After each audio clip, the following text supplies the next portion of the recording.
A black waitress is mocked for the scars on her hands, until a veteran notices something familiar, a military unit tattoo. "Well, look who showed up.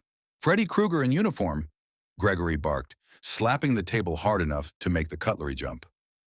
"Hey, monster, bring more coffee over here, but be careful not to spill it with those burnt hands."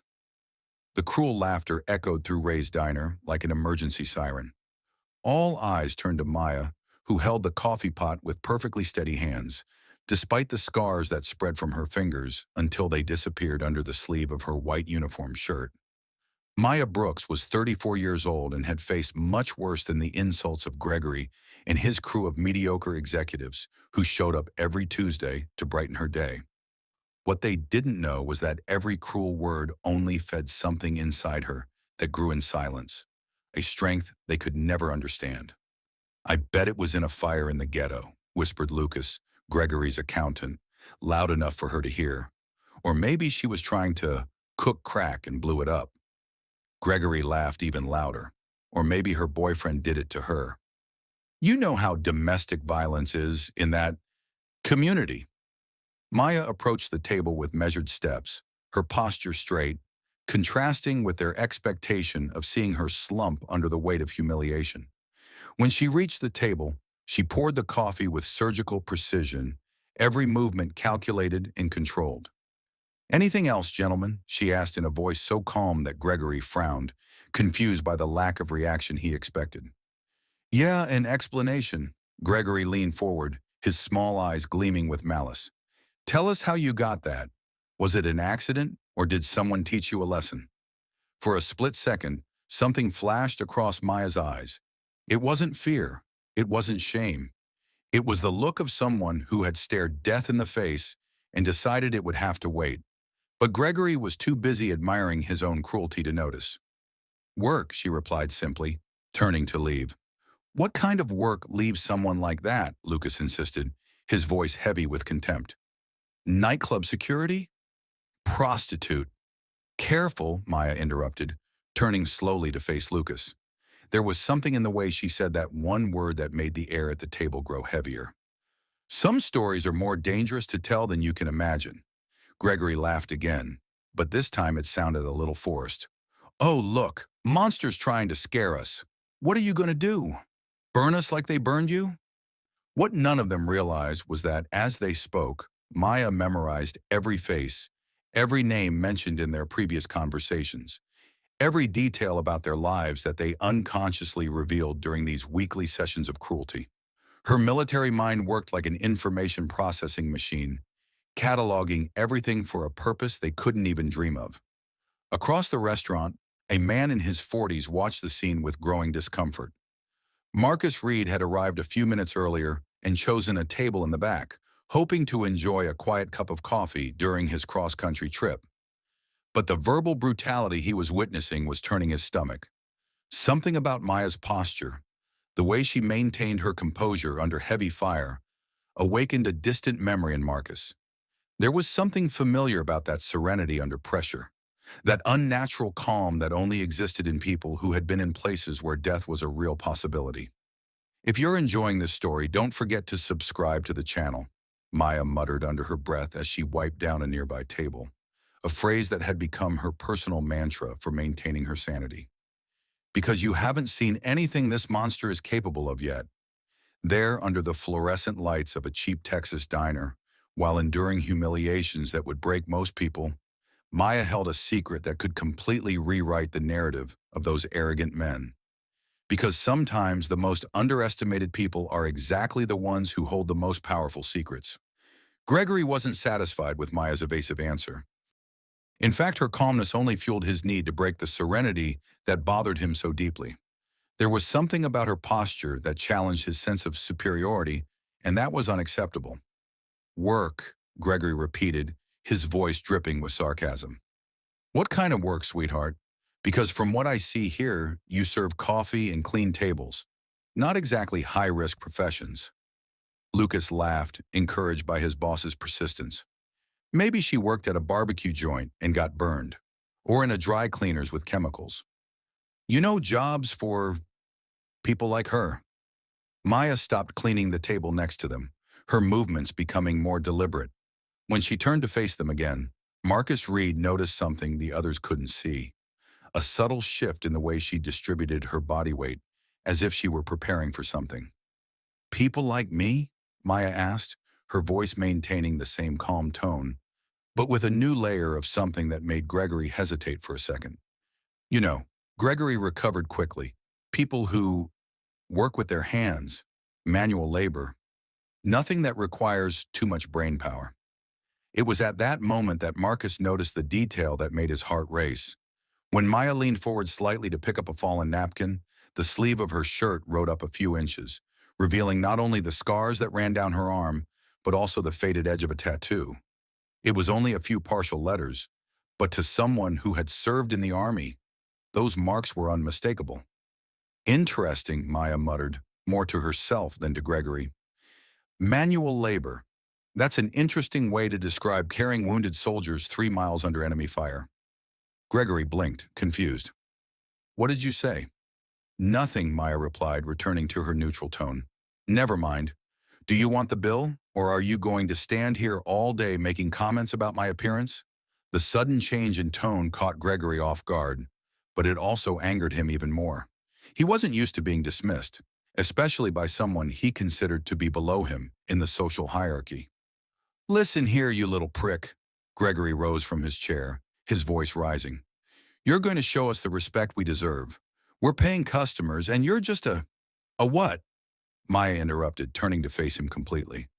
For the first time since they had arrived, she made direct eye contact with Gregory, and something in her gaze made him take involuntary step back. Marcus Reed watched the scene with growing tension. There was something about the way Maya stood, the way she held her hands open at her sides, that brought back memories of military training. She wasn't just defending her dignity, she was assessing threats and calculating responses. An employee, Gregory finished, trying to regain his bravado. And employees should know their place. My place, Maya repeated slowly, as if savoring the words. You're right, I should know my place. The problem is, you have no idea what my real place is. The tension in the restaurant was palpable now. Other customers had stopped eating, some discreetly reaching for their phones, others simply watching the confrontation unfold. The restaurant manager, Luis, emerged from the kitchen with a worried expression, but stopped when he saw Maya's stance. Luis had known Maya for 2 years and had never seen her like this. Always calm, always professional, always swallowing insults with a dignity he secretly admired. But now there was something different in the air, as if a storm was brewing right before his eyes. You know what, Gregory continued, clearly drunk on his own power. I bet you didn't even finish high school. I bet those scars are from some street fight or something. People like you always get into trouble. That's when something changed in Maya's eyes. Marcus saw it happen, an almost imperceptible transformation, but unmistakable to those who knew the signs. It was the look of someone who had decided that the time for backing down was over. Street fighting, Maya murmured, a humorless smile playing on her lips. It's funny how you always assume the worst. It never occurs to you that maybe, just maybe, these marks come from something noble.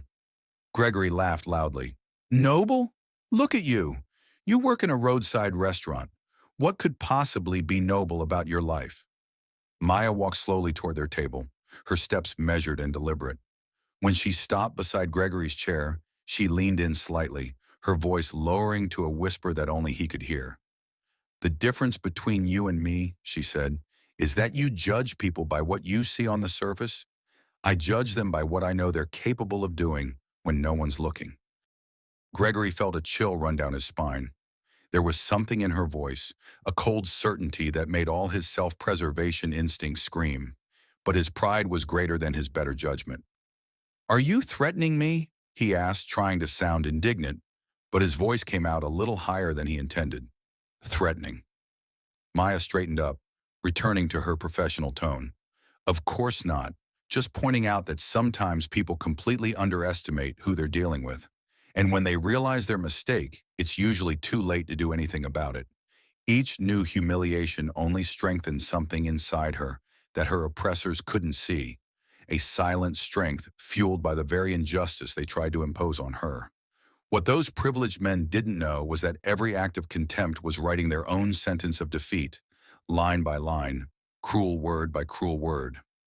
Marcus Reed could no longer remain silent. During his 15 years of military service, he had learned to recognize veterans even when they tried to hide it. It was something in their posture, the way they assessed threats, their emotional control under pressure. And Maya had all of these signs. When Gregory sat back down, clearly satisfied with his display of power, Marcus stood up and walked over to the counter. He ordered more coffee from the waiter, but his eyes were fixed on Maya, who had resumed her duties with an almost supernatural calm. "Excuse me," Marcus said quietly as she passed by him. "Can I talk to you for a moment?" Maya sized him up quickly. Veteran, probably Army or Marines, respectful posture. "Sure, but quickly. I still have tables to wait on." "That tattoo on your arm," Marcus whispered. "First Infantry Division?" "Big red one." Maya's body tensed for a split second. "Did you serve?" "Marines. 2 tours in Afghanistan. And you've clearly seen action too." Marcus glanced discreetly at Gregory, who was telling a loud joke to Lucas. "These idiots have no idea who they're messing with, do they?" Maya allowed a small smile to touch her lips. "Not a clue." "Combat medic?" Marcus asked, noticing the precision with which she handled objects and the way she instinctively checked for injuries when someone got hurt. "Combat trauma specialist, 3 tours in Iraq, and you're right about them not knowing who they're messing with." Maya looked directly at Marcus, but it's not time for them to find out yet. Meanwhile, Gregory had decided that his public humiliation of Maya was only just beginning. He took out his phone and started recording a video. "Everyone," he said loudly enough for the entire restaurant to hear, "I want you to see this. This is Monster who serves us coffee here. Just look at that burned face." Maya slowly turned around, her eyes meeting the camera on the phone. But instead of the embarrassment Gregory expected, she just smiled, a cold smile that made Marcus shiver because he recognized that expression. It was the smile of someone who had decided that the time for retaliation had come. "Keep recording," she said calmly. "I'm sure you'll want to save this for posterity." Gregory laughed, misreading her calmness. "See? She even likes the attention. I bet she's used to being filmed. She probably has an OnlyFans account for people with a deformity fetish." That's when Marcus saw something that confirmed all his suspicions. For just a second, Maya sized Gregory up with the look of a soldier calculating trajectories and points of impact. It wasn't anger, it was pure tactical analysis. "You know," Maya said, walking over to Gregory's desk, "you're right about me being used to being filmed. I actually have quite a bit of experience with cameras." Gregory kept filming, excited by the attention. "Oh yeah? Tell me more about this experience." "Well," Maya pretended to think, "I've been filmed receiving military medals. Medals for saving lives under enemy fire. Medals for bravery in combat, that kind of filming." The lie was so convincing that Gregory hesitated for a second, but then laughed even louder. "Sure, and I'm General Washington. Look at you, military man." But some customers began to look more closely. Maya's posture, the way she talked about medals with a specificity that didn't seem made up. Marcus realized she was planting seeds of doubt. "Keep recording," Maya repeated. "By the way, what's your full name? So when this video goes viral, people will know who's behind this masterpiece." "Gregory Sanderson from Sanderson and Associates," he replied proudly. "You can look it up on the internet. Successful company, successful-looking guy filming a failed employee." "Sanderson and Associates," Maya repeated, memorizing it. "Interesting. And what do you guys do?" "Business consulting. We help companies get rid of problem employees." Gregory looked at her meaningfully. "Employees who don't fit the company image." Marcus watched Maya process this information with the efficiency of a military computer. He could almost see the gears turning in her head, cataloging not only the names in the company, but probably already thinking of strategies. "Luis," Maya called to the manager, who had returned to the kitchen to avoid confrontation. "Can you come here for a second?" Luis appeared reluctantly. "Maya, please. We don't want any trouble." "There won't be any trouble," she said calmly. I just want you to witness that Mr. Gregory Sanderson of Sanderson and Associates is recording this video voluntarily, using my name and image, and making specific comments about my physical appearance. Louise blinked, confused. Uh, okay, thanks. And Marcus, she turned to the veteran. Thank you for identifying yourself. Maybe we can talk more after my shift. Gregory was starting to get annoyed by Maya's lack of emotional reaction. Hey, stop pretending you're in control. You're just a burned-out waitress that nobody wants around. You're right, Maya agreed calmly. I'm just a waitress. Someone you clearly consider invisible, harmless. Someone who goes unnoticed while observing and learning things. Something in her tone made Gregory stop recording for a moment. What kind of things? Oh, you'd be surprised what an invisible person can hear during business conversations, especially when those conversations happen weekly, at the same table, for months on end. Maya smiled again. But go ahead with your video. I'm sure your clients will love to see how you treat people you consider inferior. It was then that Gregory realized he might have said too much during all those Tuesdays. Details about questionable contracts, dubious practices, clients he had helped fire employees for discriminatory reasons, all said out loud in front of a mere waitress he considered too irrelevant to pose any threat. Marcus saw the exact moment when Gregory's arrogance began to crack, replaced by a hint of concern. And he also saw the moment when Maya decided she had gathered enough information for now. Well, gentlemen, it's been a pleasure as always, she said, tucking the pen into her pocket. See you next Tuesday. Or maybe not. As she walked away, Marcus realized he had just witnessed the first moves of a military campaign. Maya wasn't just a veteran trying to survive in the civilian world. She was a seasoned strategist who had just turned months of humiliation into ammunition for a war Gregory didn't even know he declared. For a moment, when she accepted the humiliations without fighting back, everyone thought they had broken her spirit. But those who know true military strength know that it grows precisely in silence, fueled by the patience and precision of those who have learned that the best revenge is the kind the enemy never sees coming. Gregory's phone began to ring insistently. It was Richard Coleman, his biggest corporate client. Gregory answered with a smug smile, keeping the camera on. Gregory, you need to explain a few things urgently, Coleman's voice sounded tense. I've just received some very disturbing information about your company. What are you talking about, Richard? Gregory laughed, looking at Maya as if she were part of the joke. About the methods you use to fire employees using questionable criteria.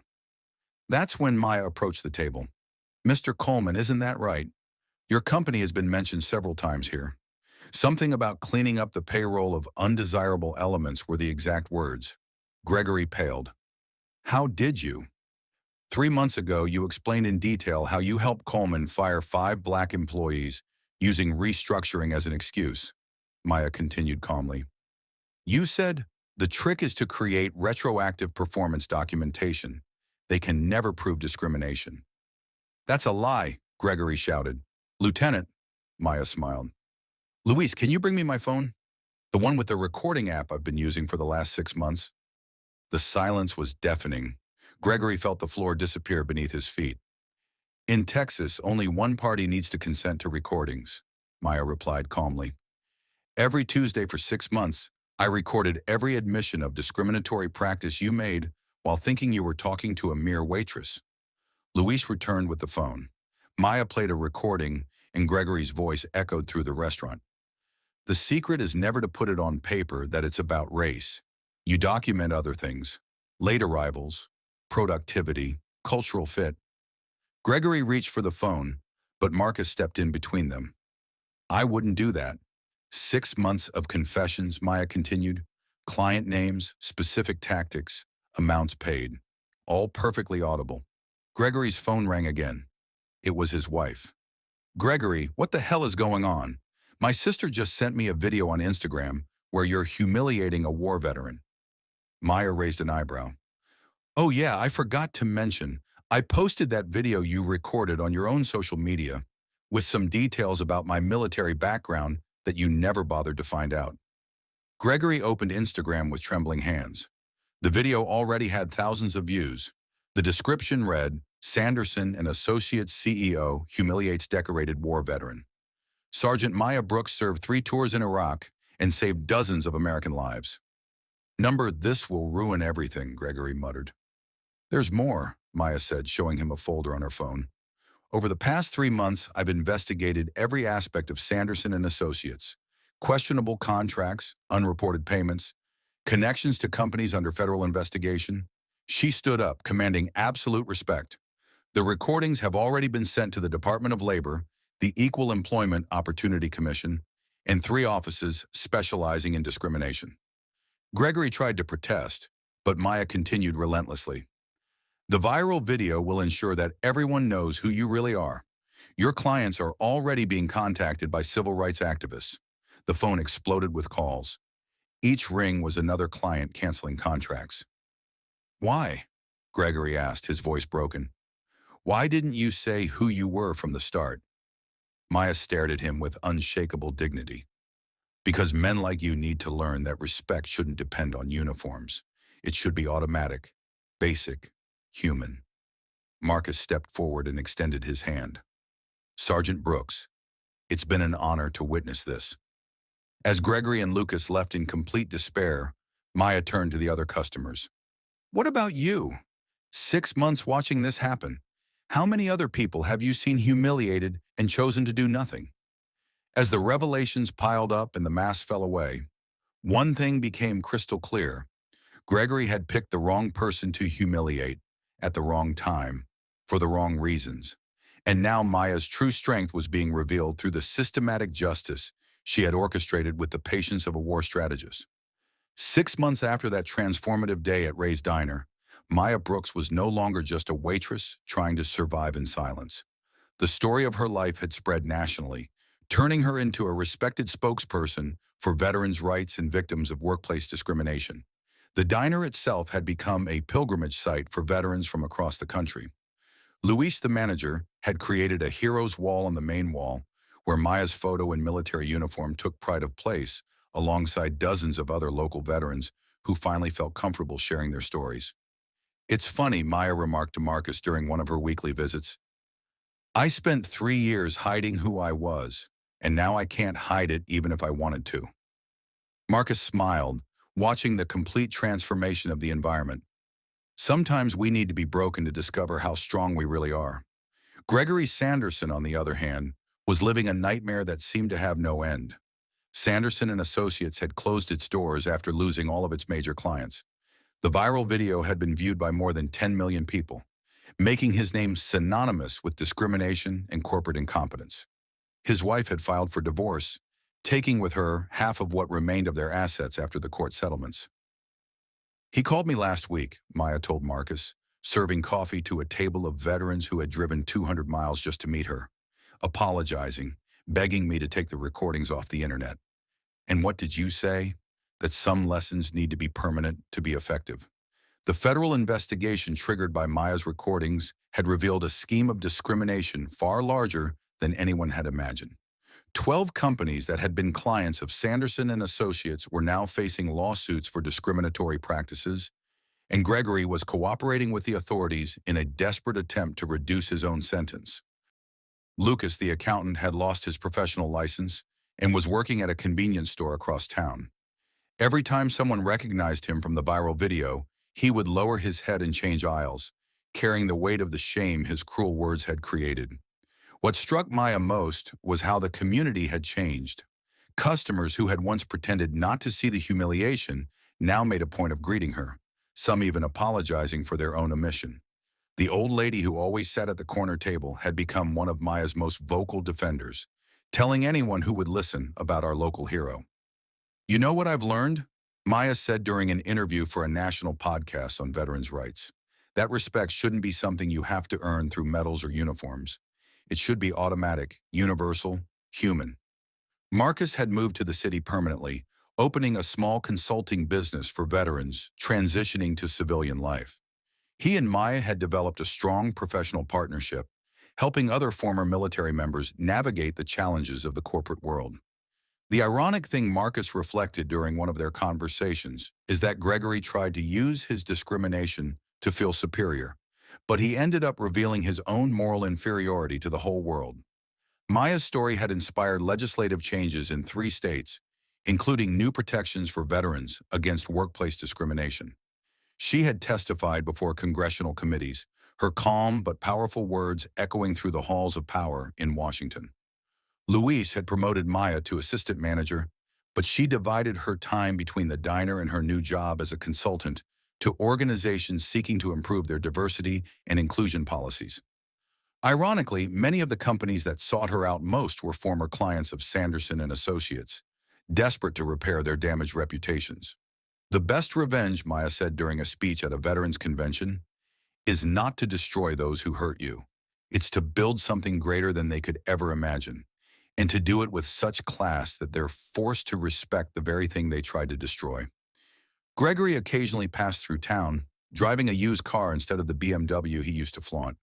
On one such trip, he stopped at the diner, not to cause trouble, but in a pathetic attempt to talk to Maya about misunderstandings and second chances.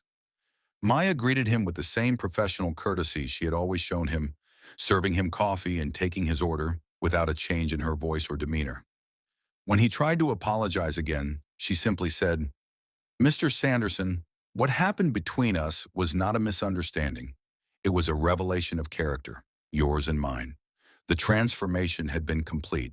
The woman who once accepted humiliation in silence was now sought after by companies, universities, and government organizations to share her experience on leadership, resilience, and justice. Her scars, once a source of shame and ridicule, had become symbols of courage and sacrifice that inspired thousands.